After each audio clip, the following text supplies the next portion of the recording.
Petróleo despencando mais de 10%. Bolsas no verde no mundo inteiro. Dólar caindo. Tudo isso num único dia. O que aconteceu hoje? A resposta tem nome. Proposta de paz de 15 pontos dos Estados Unidos ao Irã. Mas essa é só a peça central. Ao redor dela, tem 400 drones russos na Ucrânia, a China em modo de emergência energética e o Brasil navegando entre tudo isso. Hoje, eu vou te explicar em menos de 10 minutos como tudo está conectado e o que significa para o seu bolso. Vamos para as notícias do dia. Sem achismos e por aqui a gente fica só com os fatos mesmo.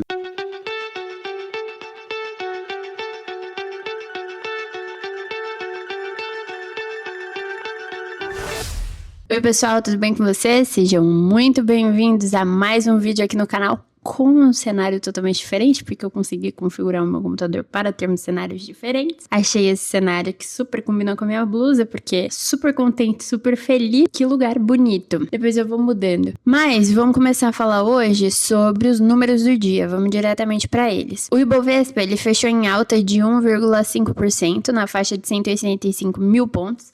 A gente tava com aquela esperancinha de que ia bater 200 mil pontos, mas por enquanto ainda não. O dólar recuou 5,21, 5,22, o S&P 500 mais 0,86% e o Nasdaq 1,24%. Tudo no verde. Mas o protagonista do dia mesmo foi o petróleo. O Brent caiu mais de 10%, abaixo de $100 o barril. A gente precisa lembrar que há 3 semanas ele estava acima dos $110. Tirar $10 do barril num único dia é como se uma represa estivesse estourando, a água que estava presa saiu de uma vez. Então, qual foi esse motivo? Por que realmente aconteceu isso? O motivo é que o mercado começou a retirar o prêmio de risco geopolítico que vinha embutindo no preço do barril nas últimas 4 semanas de conflito. Então, quando a tensão diminui, o preço volta a refletir a oferta e a demanda e não o medo realmente da guerra que está acontecendo e não o medo da geopolítica internacional. Se você quer entender um pouco mais sobre esse assunto, sobre assuntos de geopolítica e economia, me siga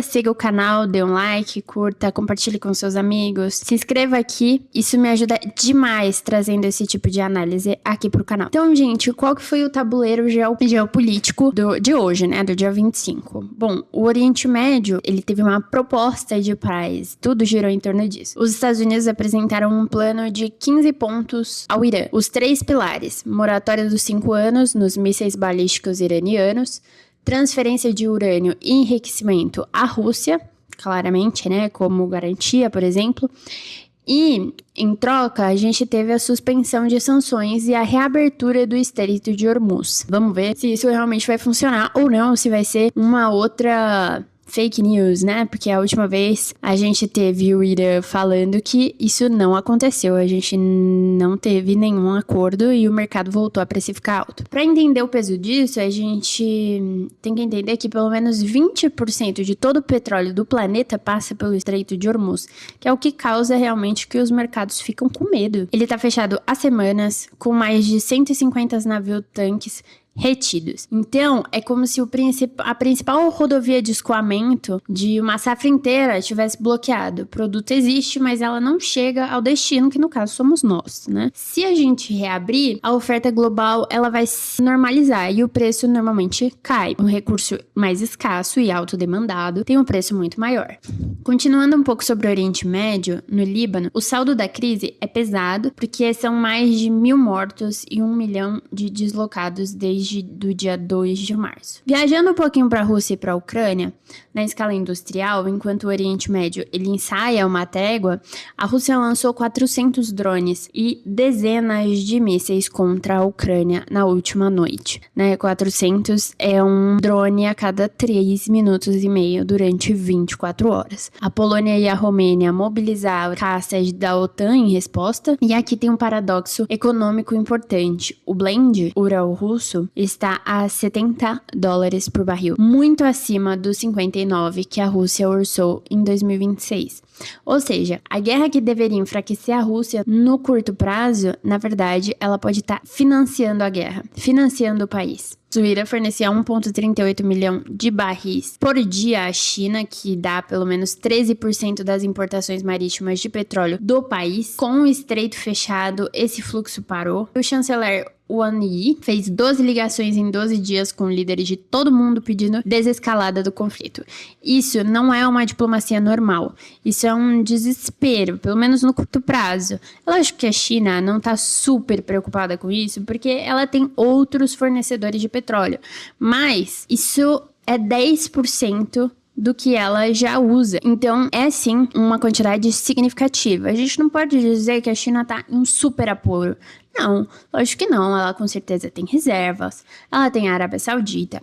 O grande problema é que esses outros países também estão em guerra, também estão passando por problemas, principalmente na sua exportação de petróleo. Então, isso pode sim causar um problema e pode sim trazer consequências ruins no caso da China. Um detalhe que poucas pessoas comentam é que se a proposta de paz funcionar, o maior beneficiado não é os Estados Unidos, e sim a China, porque ela é quem mais depende daquela rota, daquela região. Lógico que o mundo todo vai ser beneficiado, já que o petróleo estava super alto e isso aumenta consideravelmente a inflação. Mas a China é uma das maiores beneficiadas. Se você tá gostando desse vídeo, compartilhe com seus amigos, curta aqui o canal e, por favor, não deixe de se inscrever. Aí você vai me perguntar, Ana, mas e o Brasil? Cara, o Brasil agora, a Selic tá a 14,75%, né? O nosso primeiro corte em quase 2 anos. E a projeção da Anbima é de 12,5% até o final de 2026.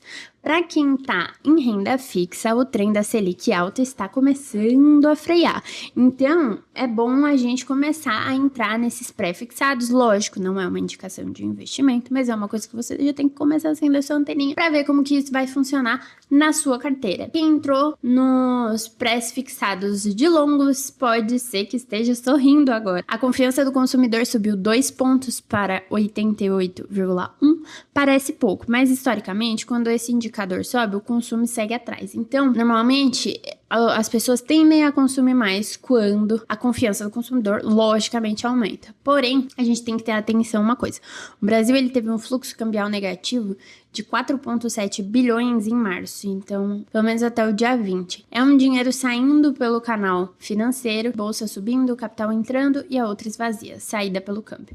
Então, hoje, o saldo ainda está negativo. O barril mais barato é a pressão inflacionária menor, o que reforça o ciclo de corte de juros da Selic, por exemplo. Mas, para a Petrobras, que a receita é atrelada ao Brent, pode significar uma pressão de curto prazo na ação. Tudo tá meio que conectado ali. E o que a gente pode ver é a Petrobras tá repassando esse valor, não tá repassando, como que vai funcionar? A gente ainda não sabe muito bem sobre isso. E a gente vai ter que esperar um pouco os próximos capítulos mesmo. Recapitulando em 30 segundos um pouquinho de tudo que a gente falou, a gente teve então uma proposta de paz dos Estados Unidos com o Irã, que derrubou o petróleo em 10% hoje e animou completamente as bolsas globais, mas o Irã ainda não aceitou, então a gente não teve um retorno sobre isso. A Rússia intensificou os ataques à Ucrânia, ela tem sim ali um lucro com o petróleo acima do orçado. A China é a mais afetada pelo Estreito de Hormuz fechado, segundo alguns analistas, e seria o maior beneficiado se o acordo vingar. Já o Brasil, ele surfa uma onda positiva com o Ibovespa em alta e o dólar em queda, mas o fluxo cambial negativo pode ser uma coisa que a gente tenha que se preocupar aí por esses dias. Esse foi o panorama de 25 de março de hoje, de 2026. Se esse tipo de análise faz sentido para você, se inscreva aqui no canal, ativa o sininho e compartilhe esse vídeo com seus amigos. Um abraço e até a próxima. Tchau!